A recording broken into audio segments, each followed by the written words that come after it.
Again with a new question on determinants. This question carries a lot of importance. Why? Because there are roots given to you in multiple places. Another thing, very interesting thing is, या प्रश्नामध्ये सगळ्या गोष्टी फिरून विचारल्यात. कशा काय फिरून विचारल्यात नीट लक्ष द्या. If the value of determinant is 14√6, एवढं सगळं देण्यापेक्षा इज्जतीत असं लिहू शकत होते ना, याची व्हॅल्यू आहे 14√6. म्हणजे थिअरीमध्ये का द्यायचं आहे त्यांना? थोडंसं व्हेरिएशन चेंज आला पाहिजे क्वेश्चनमध्ये, तुम्ही डोकं लावलं पाहिजे, वाचून थोडं समजलं पाहिजे तुम्हाला.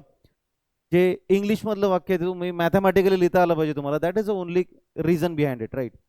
तर व्हॅल्यू, या डिटर्मिनंटची व्हॅल्यू किती दिली आहे? 14√6. हा डिटर्मिनंट आहे, याची व्हॅल्यू म्हणजे इज इक्वल टू, इज म्हणजे इज इक्वल टू तुम्हाला माहितीच आहे 14√6. Find the value of X. एक्सची किंमत शोधायची. कशी शोधणार? नेहमीप्रमाणेच करायचं मित्रांनो.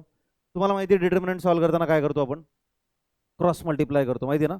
पहिले आपण ह्या दोघांना मल्टिप्लाय करतो आणि त्यातून मायनस करून काय करतो? ह्या दोघांना मल्टिप्लाय करतो. ठीक आहे, चला पहिले पटापट काय लिहायचं आपण? 3√6 इंटू एक्स, बरोबर आहे. कंपल्सरी मायनस साईन असते डिटर्मिनंटमध्ये, सगळ्यांना माहिती आहे. कंपल्सरी मायनस साईन असते. त्याच्यापुढे bracket 5√3 into -4√2 is equal to 14√6 as it is. Check करा, डाऊट असेल तर सांगा. क्रॉस मल्टिप्लाय करतो आपण. नियम असा आहे की पहिलं मल्टिप्लिकेशन ह्या दोघांचंच करावं लागतं, कंपल्सरी मायनस साईन टाकावी लागते आणि मग ह्या दोघांचं मल्टिप्लिकेशन इकडे. ठीक आहे, सिंपल एकदम. आता ह्याच्या पुढे काय कराल तुम्ही? 3√6 इंटू एक्स हे असंच लिहा, 3√6 into x as it is. हे बघा मित्रांनो, मायनस मायनस काय होणार इकडे? Minus minus will be plus, minus minus will be plus. हे देणार प्लस. आता आतमध्ये काय करायचं? लक्ष द्या. रूटच्या बाहेरचे जे नंबर्स आहेत ना, ते एकमेकांना मल्टिप्लाय करतात. रिमेंबर दिस. रूटच्या बाहेर कोण आहे इकडं? 5. इथं रूटच्या बाहेर कोण आहे? 4. 5 4 जा 20, 5 4 जा 20. रूटच्या आतमधले नंबर सुद्धा एकमेकांना मल्टिप्लाय करतात, लक्षात ठेवायचं. रूटच्या आतमधला हा नंबर याला मल्टिप्लाय करणार.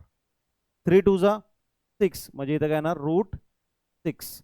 समजलंय कसं गेलंय? ज्यांच्याकडे रूट नाही ते एकमेकांना मल्टिप्लाय करतात, ज्यांच्याकडे रूट आहे ते सुद्धा आतून एकमेकांना मल्टिप्लाय करतात. सिंपल गोष्ट आहे, हा नियम लक्षात ठेवायचा. That is equal to 14√6. एक गोष्ट तुम्ही ऑब्झर्व केली का? एक गोष्ट तुम्ही ऑब्झर्व करायला हवी की तुम्ही पहा, सगळ्यांकडे एक नंबर जो आहे तो कॉमन आहे. कोणता नंबर सेम आहे? √6 सगळ्यांकडे की नाही?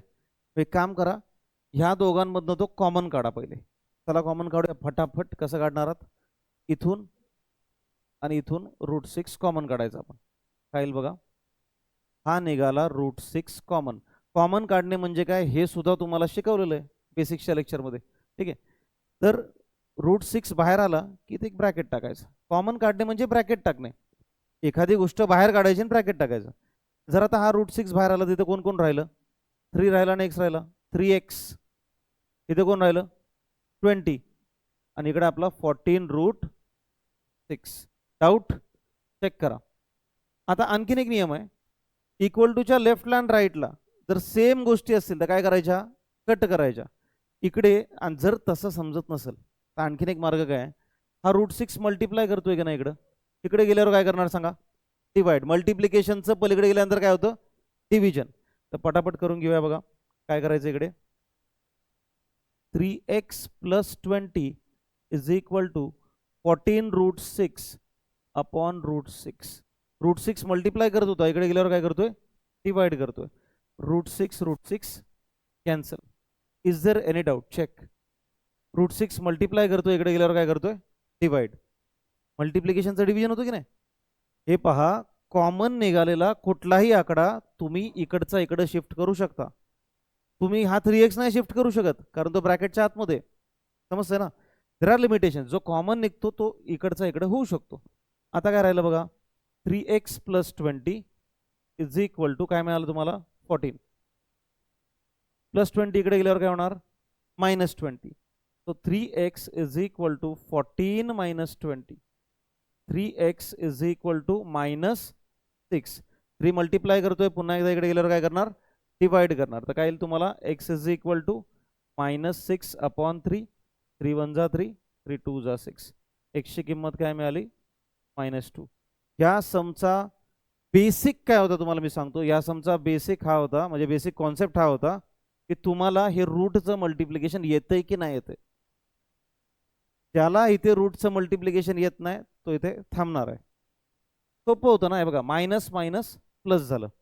नियम काय आहे, रूटच्या बाहेरची जी लोक आहेत ना ते एकमेकांना मल्टिप्लाय करतात. रूटच्या बाहेर कोण आहे इथं 5, इकडे रूटच्या बाहेर कोण आहे 4, 5 4 जा 20. रूटच्या आतली लोक पण एकमेकांना मल्टिप्लाय करतात. रूटच्या आतले लोक कोण आहेत 3 आणि 2, मल्टिप्लाय करून काय आलं 6. कळतंय. हे 9वी मध्ये सर्ड्स नावाचा एक टॉपिक होता. रिअल नंबर्स मध्ये सर्ड्स होता बघा. त्याच्यामध्ये झालेल्या गोष्टी आहेत, like surds, unlike surds, root मधलेच क्वेश्चन होते त्यामध्ये. ठीक आहे, असो. तर हे असं करायचंय, √6 कॉमन काढला, इकडे गेल्यावर डिवाइड करतोय, कट करतोय. इट इज व्हेरी सिम्पल नाव. सगळ्यांना समजलंय? डाऊट आहे कोणाला? नसेल लिहून टाका.